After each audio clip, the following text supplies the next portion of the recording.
काला साया। तो बनारस घाट अपनी खूबसूरती के लिए बहुत प्रचलित है, पर घाट के किनारे कई राज लिए बैठे हैं। ये कहानी शुरू होती है बनारस के घाट के पास बने ममता निवास से, जहाँ प्रिया लाल जोड़े में ममता के घर उसकी बहू बनकर आती है।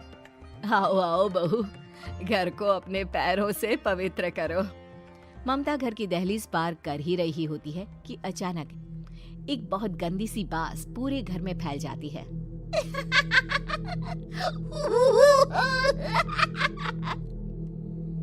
ये बदबू और ये आवाजें, ये कौन हंस रहा है माँ?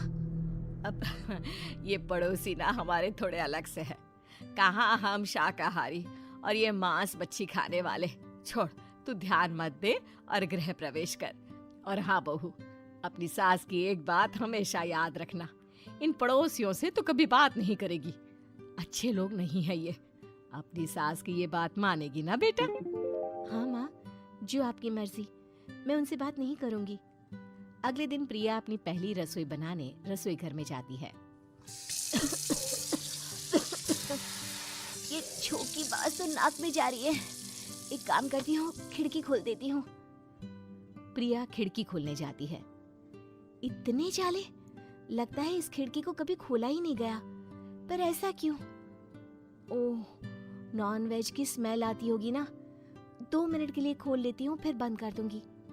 प्रिया खिड़की खोलती है। खिड़की खोलते ही उसकी नजर सामने वाले घर की खिड़की पर पड़ती है, जहाँ एक लड़की खड़ी होती है, हाथों में मेहंदी, लाल रंग की साड़ी, बिल्कुल सजी धजी, मानो प्रिया की तरह ही वो भी नई नवेली बहू हो। वो प्रिया को देखकर मुस्कुराती है। हे भगवान, माँ ने तो इनसे बात करने को मना किया था। प्रिया फौरन ही खिड़की बंद कर देती है और तवे पर चढ़े रोटी की ओर देखने लगती है, पर वहाँ रोटी न होकर मछली पड़ी होती है। ये क्या? पहली ही रसोई में इतनी बड़ी गलती! हे भगवान, अब मैं क्या करूं? प्रिया बहुत डर जाती है और फौरन रसोई की सफाई करने और फिर सभी के लिए खाना बनाने लग जाती है। जब वो सबको खाना परोसती है, सब तो ठीक है, मैं बेकार में चिंता कर रही थी। हे भगवान, ऐसे ही बस अपनी कृपा बनाए रखना। रात के वक्त जब सब सो रहे होते हैं, तब प्रिया को पायल की आवाज सुनाई देती है, जिससे उसकी आंख खुल जाती है। ये पायल की आवाज कहाँ से आ रही है? प्रिया उठकर उस आवाज के पीछे छत की सीढ़ियों तक जाती है। तभी उसे बच्चे के रोने की आवाज आती है। प्रिया छत पर जाती है तो क्या देखती है? वही लाल साड़ी वाली लड़की अपनी गोद में एक नवजात बच्चे को घुमा घुमा कर सुला रही है। तभी प्रिया की नजर उसके पेट पर पड़ती है। ओह गॉड, ये तो प्रेग्नेंट भी है। सुनिए, बच्चा सो नहीं रहा है क्या? मैं कुछ मदद करूं? नहीं नहीं, आपके घर वालों को अच्छा नहीं लगेगा, मैं संभाल लूंगी। स्नेहा की गोद से बच्चा हाथ मारकर प्रिया की गोद में आने को छटपटाने लगता है। दोनों घर अगल बगल में बने होने के कारण प्रिया उस बच्चे को गोद में ले लेती है। प्रिया के पास आते ही वो सो जाता है। बच्चे का वो स्पर्श रात भर प्रिया भूल नहीं पाती और अगली सुबह वो छत पर कपड़े सुखा रही होती है। तभी उसे एक औरत इशारा करके बुलाती है। स्नेहा कह रही थी बाबू तुम्हारी गोद में आते ही सो गया। मैं गौरी, स्नेहा की माँ हूँ। बहू, घर आना, बाबू को खिला भी लेना। शाम को जब घर पर कोई नहीं रहता, बच्चे से मिलने के लिए प्रिया छिपकर अपनी पड़ोसन के घर चली जाती है और कुछ देर बच्चे को खिलाकर वापस लौट आती है। इसके कुछ दिन बाद ही प्रिया को पता चलता है कि वो माँ बनने वाली है। ममता की खुशी का ठिकाना नहीं रहता।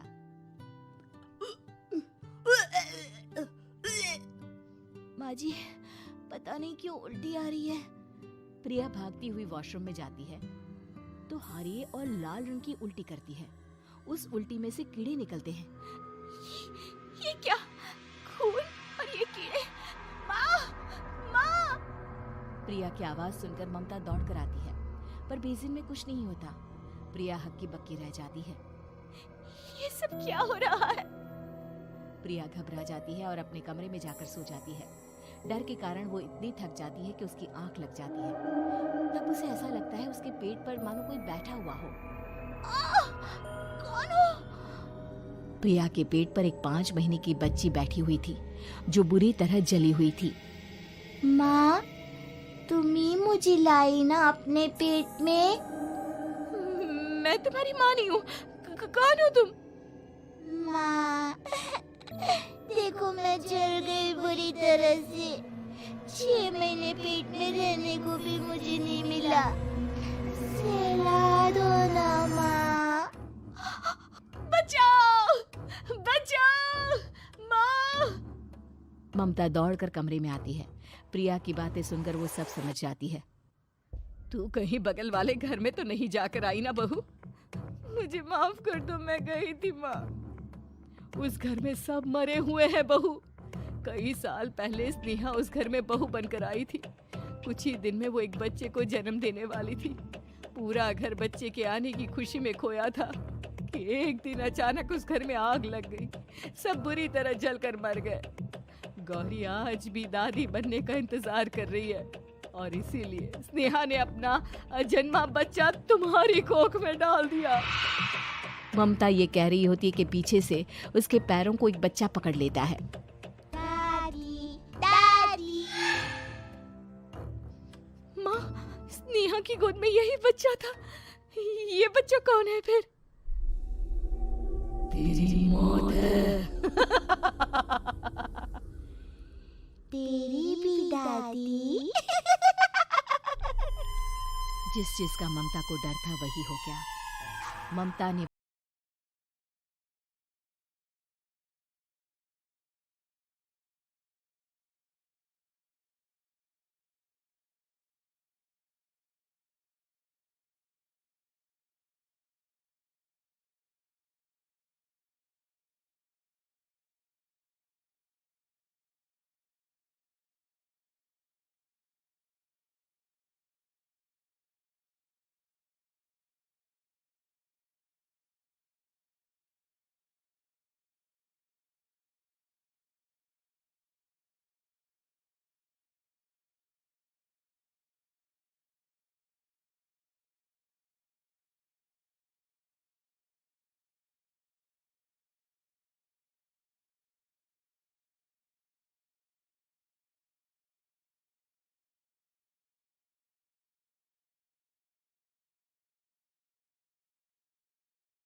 कार करवा देती है और ममता निवास फिर से आत्माओं के साए से मुक्त हो जाता है।